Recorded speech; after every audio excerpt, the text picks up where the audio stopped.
नमस्कार, आदाब, सत श्री अकाल, जय हिंद, वंदे मातरम, इनकलाब जिंदाबाद। मैं आप सभी का दोस्त, आप सभी का भाई भगत सिंह अनिल कुमार। हमारे देश में बहुत सारे इंस्टीट्यूट हैं या एकेडमी है इंग्लिश सिखाने की। बहुत सारे लोग हैं जो इंग्लिश सीखना चाहते हैं। इंग्लिश सीखना एक सही मायने में फैशन भी बन गया है और एक ज़रूरत भी है, क्योंकि इंग्लिश भाषा जो है ना वो हमको सिर्फ राष्ट्रीय स्तर पर नहीं बल्कि अंतर्राष्ट्रीय स्तर पर भी जोड़ती है। हमें किसी भी देश के नागरिक से अगर बात करनी है, हमें अपनी बात अगर किसी भी देश तक पहुंचानी है तो इंग्लिश भाषा का हमें प्रयोग करना पड़ता है। और इसी वजह से लोग इंग्लिश को बहुत ज़्यादा महत्व देते हैं और एकमात्र ऐसी भाषा है जो पूरे विश्व में बोली जाती है, इसीलिए इसे अंतर्राष्ट्रीय भाषा बोला जाता है, इंटरनेशनल लैंग्वेज। जैसे हमारी राष्ट्रीय भाषा हिंदी है, वैसे ही अंतर्राष्ट्रीय भाषा इंग्लिश है। तो मैं आपको कुछ सुझाव देने के लिए आया हूँ। यदि आप इंग्लिश सीखना चाहते हैं और वो भी बिना किसी क्लास को ज्वाइन किए हुए या बिना किसी टीचर के पास गए हुए, घर बैठे, और वो भी बिना पैसे के, तो मेरे कुछ सुझाव हैं जो आपको बहुत बहुत ज़्यादा हेल्प करेंगे। उन सुझावों को मैं आपके सामने प्रस्तुत करता हूँ।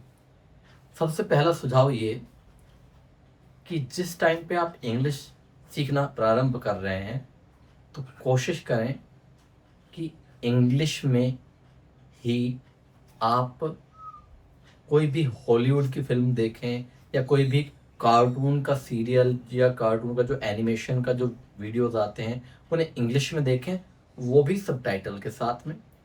आप कोशिश करें ज़्यादा से ज़्यादा इंग्लिश सुने। इंग्लिश की बहुत सारे पॉडकास्ट हैं और स्पीचेस मिल जाएंगे आपको यूट्यूब पे, वो भी बहुत सारी मिल जाएंगी फ्री में। और एक नाम बताऊंगा ऐसा जो कि मेरे लिए बहुत ज़्यादा फेवरेट टीचर हैं। वहाँ पे मुझे कोई पैसा नहीं देना पड़ता और बहुत सारी चीज़ें सीखने को मिलती है और सुनने को मिलता है कि वो कैसे किसी वर्ड को बोल रहे हैं।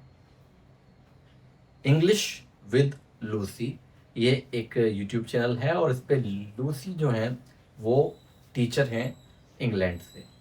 बहुत अच्छा सिखाती हैं, आपको कसम से बहुत मज़ा आएगा और सो ब्यूटीफुल, बहुत प्यारी लगती भी हैं। अगर आपको मन नहीं भी होगा ना देखने का तो भी देखने का मन होगा, कारण कि मैम जो है बहुत ब्यूटीफुल है और सीरियसली वो बहुत अच्छे तरीके से हम लोगों को मतलब सिखाती है, सभी को सिखाती हैं और वर्ल्ड फेमस है, बहुत लोग उनसे सीखते हैं। ये मेरे फेवरेट टीचर हैं इसलिए मैंने आपको सजेस्ट किया।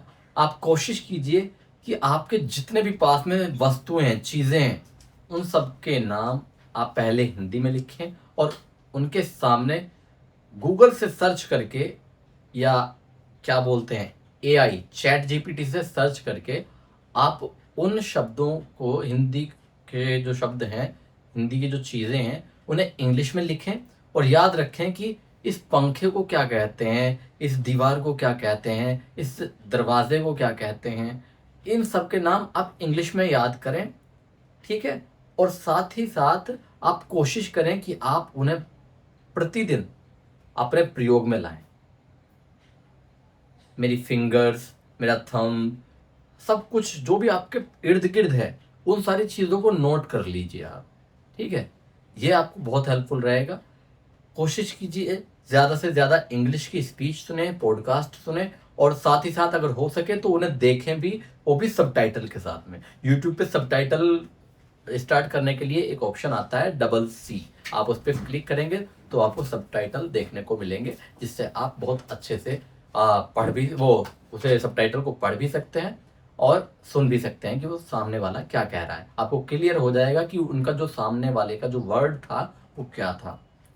और इसके अलग में आप कोशिश कीजिए ज़्यादा से ज़्यादा इंग्लिश में पढ़ने का। इंग्लिश की कोई भी किताब ले लीजिए, इंग्लिश की कोई भी शॉर्ट स्टोरी ले लीजिए, एक ही शॉर्ट स्टोरी को कई कई बार पढ़िए, उनके जो वर्ड्स हैं उनसे फैमिलियर हो जाइए बिल्कुल। और जितने वर्ड्स का आपको मीनिंग पता है उन वर्ड्स को ठीक है याद रखें, और जिनका नहीं पता है उन्हें नोट करते जाएं अपनी नोटबुक में।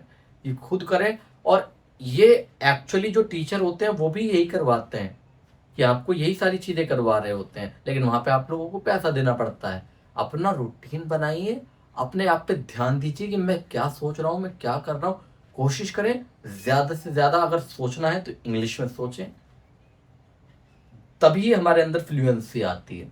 If you want to speak in English and with fluency, then you have to think in English. It will be really very helpful to you to speak in English. So अगर आप seriously English में बोलना चाहते हैं और वो भी बिना अटके, तो आपको ज़रूरत है कि सोचे भी इंग्लिश में। जब आपको सामने दिखाई दिया ये है मेरे पीछे, यानी कि आपको ये सामने है, मेरे पीछे है, ये क्या है? ये एक दरवाज़ा है। सो जब आप सोचें इसके बारे में तो ये सोचें डोर, DOOR, डोर यानी कि दरवाज़ा। इससे आपको मतलब माइंड में डोर शब्द आना शुरू हो जाएगा, और जब माइंड में डोर आएगा तो आपके ज़बान से भी डोर निकलेगा। तो कोशिश करें कि सुने, सबसे ज़्यादा इंग्लिश सुने, सबसे ज़्यादा कोशिश करें कि जो भी हैं वर्ड्स जो आपको नहीं पता उन्हें नोट करें, उनके सामने हिंदी वो इंग्लिश में उनका मीनिंग लिखें कि इंग्लिश में इसको क्या बोलते हैं, और कोशिश करें कि उन्हें प्रयोग में लाएं। और जो मैंने कहा कि ये जो ये होते हैं पॉडकास्ट होते हैं या स्पीच होती हैं, उन्हें सबटाइटल के साथ देखें, सुने, ठीक है। और हॉलीवुड की जो फ़िल्में हैं या एनिमेशन जो फ़िल्में हैं, उन्हें इंग्लिश में देखें, सबटाइटल के साथ देखें, और उनका जो टोन है बोलने का, उसे अगर हो सके तो थोड़ा-सा मिमिक्री करें। आपको मैं जैसे मैंने बहुत ज़्यादा मिमिक किया किसको, कुंग फू पैंडा। कुंग फू पैंडा एक फ़िल्म है जिसके 4-5 पार्ट आ चुके हैं और मेरी फ़ेवरेट फ़िल्म है। उसे मैंने बार-बार देखा और सबटाइटल के साथ देखा, तो उससे मुझे बहुत हेल्प मिली। एक्चुअली बता रहा हूँ, आपको बहुत हेल्पफुल रहेगा ये। और दूसरी चीज़ इससे आगे मैंने बताया कोशिश करें ज़्यादा से ज़्यादा इंग्लिश में पढ़ें। आप घर में जब कहीं मतलब कुछ करने जा रहे हैं कि मैं नहाने जा रहा हूँ, आप अगर जा रहे हैं नहाने के लिए और अपने मम्मी को बताना है, पापा को बताना है, या मैं बाहर जा रहा हूँ, तो पहले उसे घरवालों के सामने अगर बोलना है, क्योंकि घरवाले इंग्लिश नहीं जानते, तो आप उसे हिंदी में बोल दीजिए, और बाद में अपने माइंड में उसे सोचिए कि मैं इसे इंग्लिश में कैसे बोलूँगा, तो उसे बोलिए I am going to take a bath, I am going to outside, I am going to school, I am going to college. अगर आप कुछ भी बोल रहे हैं हिंदी में, उसे तुरंत के तुरंत अपने माइंड में सोचिए इंग्लिश में और बोलिए। मन में बोल लीजिए अगर ज़बान से भी नहीं बोल पा रहे। ये आपको बहुत हेल्पफुल रहेगा, और सीरियसली बता रहा हूँ, आपको इतना ज़्यादा हेल्पफुल रहेगा कि आप 1 से 2 महीने में आपको इंग्लिश समझ में आने लगेगी। आपको जो इंग्लिश के वर्ड्स हैं, उसकी जो वोकैब्युलरी है, उसका जो ग्रामर है, ग्रामर पे सीधा मत जाना। ग्रामर पे सीधा मत जाना, बहुत टफ होता है ये शुरुआत में, क्योंकि जब हम छोटे होते हैं, जब बिल्कुल बच्चे होते हैं, तो हमें ग्रामर नहीं सिखाया जाता। हमको सिखाया जाता है, बोलो मम्मा, पापा, पापा, तो बच्चा कॉपी करता है। तो इसी तरह से आप हर चीज़ को मतलब कॉपी करना सीखिए कि इंग्लिश में कैसे रिएक्शन दिए जाते हैं, कैसे हम कुछ भी करते हैं। आप सोचेंगे, हर चीज़ मतलब हमारी एक वैसे ही जुड़ी हुई है कि आप अगर कुछ भी बोलना चाह रहे हैं तो ग्रामर पे सीधा मत जाइए। किसी भी भाषा को अगर आपको सीखना है ना, तो ग्रामर पे मत जाइए, सीधा सीधा बोलना शुरू कीजिए। दोस्तों के सामने बोलिए, टूटा फूटा बोलिए, लोग हंसेंगे।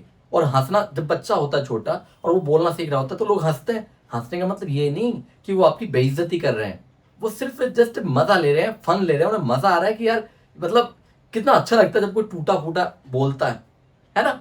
हम भी हंसते हैं, सब लोग, आप भी हंसते होंगे बच्चों को देख करके, जब वो तोतला करके या टूटा फूटा बोलता होगा, कुछ गलत भी बोल देता होगा। आप कभी किसी से इंग्लिश में बात करने की कोशिश करें, तो इंग्लिश में बात करने के टाइम पे आप सामने वाले को बता दें कि मेरी इंग्लिश बहुत अच्छी नहीं है, या मैं अभी बिगनिंग किया है, मैं अभी सीख रहा हूँ, शुरुआत की है मैंने इंग्लिश को। तो इस तरह से आप अपने जो लर्निंग का प्रोसेस है बहुत अच्छे से कर सकते हैं। आप कोशिश करें ज़्यादा से ज़्यादा राइटिंग करें, इंग्लिश में करें। आप जब कुछ सोच रहे हैं हिंदी में, उसे इंग्लिश में सोचना शुरू करें। टूटा फूटा लिखा जाएगा, लिखिए, निडर होकर लिखिए। आप शर्माइए मत, घबराइए मत, बिल्कुल कॉन्फिडेंट रहिए इस चीज़ को लेकर के कि मैं सीख रहा हूँ। और सीखने का प्रोसेस, लर्निंग प्रोसेस ऐसा ही होता है, हर किसी के लिए ऐसा होता है। और अगर मेरा वीडियो आपको पसंद आया हो तो सीरियसली यार लाइक कर देना और चैनल को सब्सक्राइब करना। मैं कुछ ना कुछ नया वीडियो लेकर के आऊँगा आप लोगों के पास।